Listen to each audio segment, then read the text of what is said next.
Niionkwarihò Macumber is the coordinator of the Niionkwarihò program at KSCS. In this interview, she explains how the program came about, how it's influencing programming and day-to-day operations at KSCS, and what lies ahead for the program this year. This is a new role. This is the second year I've been doing this job. And this all came about from our strategic planning back in 2016, actually. So we had a strategic planning session. The board and the directors and managers all got together. Staff had some input into what that looks like. And what came up for a lot was the implementation and integration of more Niionkwarihò, which is our ways in the service delivery and programming that we offer here at KSCS. So it's still a new role, a new program, and although there's been a lot of work in that area for some programs, such as the Family Wellness Center, they have traditional services, there's counselors there. Some of the programming has always been trying to involve more Niionkwarihò in the work that they do daily, but we wanted to go across the board now for all services to be doing that. Prevention services is looking there as much as they can. People are learning the language even and using it in their lessons or even just in travel boards and stuff, making it part of the promotional language that we're using more Niionkwarihò in our slogans, in our ads, in our whatever we're doing every day. So that's one way that staff have been showing that Niionkwarihò is being used, specifically the language. At we also have a committee we call ourselves the Niionkwarihò committee. So our role is to educate and promote language and culture. So we do monthly workshops and training for staff. And this year I've been doing language sessions. So every Wednesday we get together and I have a group of maybe 10 to 15 people who meet, and we've been studying basic dialogue for this session.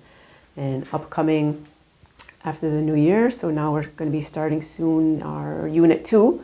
So we're going to focus on Niionkwarihò for that one, to get people more comfortable with using the language every day. And one of the tools that we chose was Niionkwarihò, because many people are using that in opening and closing of meetings. And not everyone's comfortable with it yet, because it is a big text. It's a big thing to study if you're especially a beginner. So I want to, try to accommodate for the different levels of learning, and people can make it their own and something that we can use that is based on our teachings.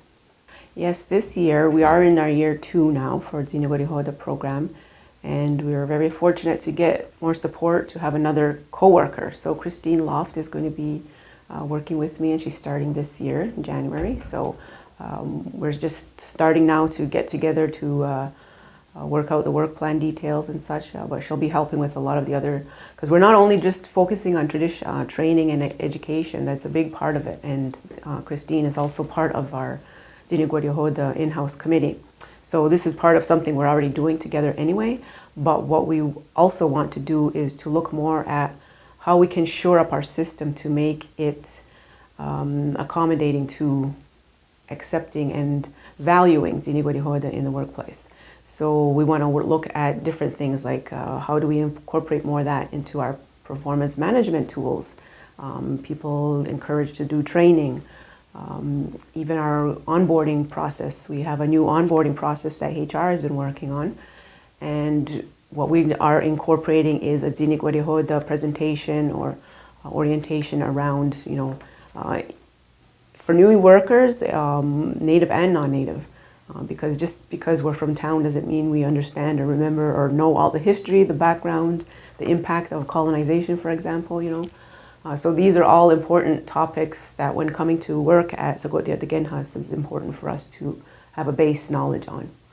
We have a subcommittee working on this, and I believe it came from UNESCO, and that's a United Nations program, and they work on like education, science, and cultural activities. So one of their initiatives was this International Year of the Indigenous Languages.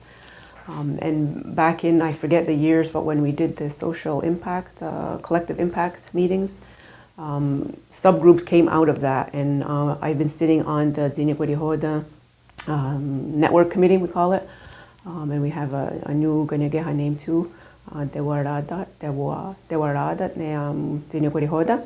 So there's a bunch of, we have a smaller working group working just on this international year of the language. So there's people from the Cultural Center, Reagan Tarbell, Kasanahawe Sky Deer from MCK, and there's a couple of the one in Nut students. It's a small group, so we're just starting now to do our promotions. January 15th, we'll be having a lobby booth just to promote some of the things that we want to have. So we're trying to collect activities from community members, organizations, to put on a calendar. And this is something we want to promote, community-wide. So that's the start of it. Regan also, through Cultural Center, got permission to run videos. It's called Finding Our Talk. It'll be running through, I forget how many months or weeks that she had accounted for, but that's a video that's going to be talking about language. Don't forget to stop by with your ideas on how to participate in the International Year of Indigenous Languages. The committee will have a booth in the services lobby on January 15th. Nyawa for watching. For the KSCS Insider, I'm Marie David. Ona.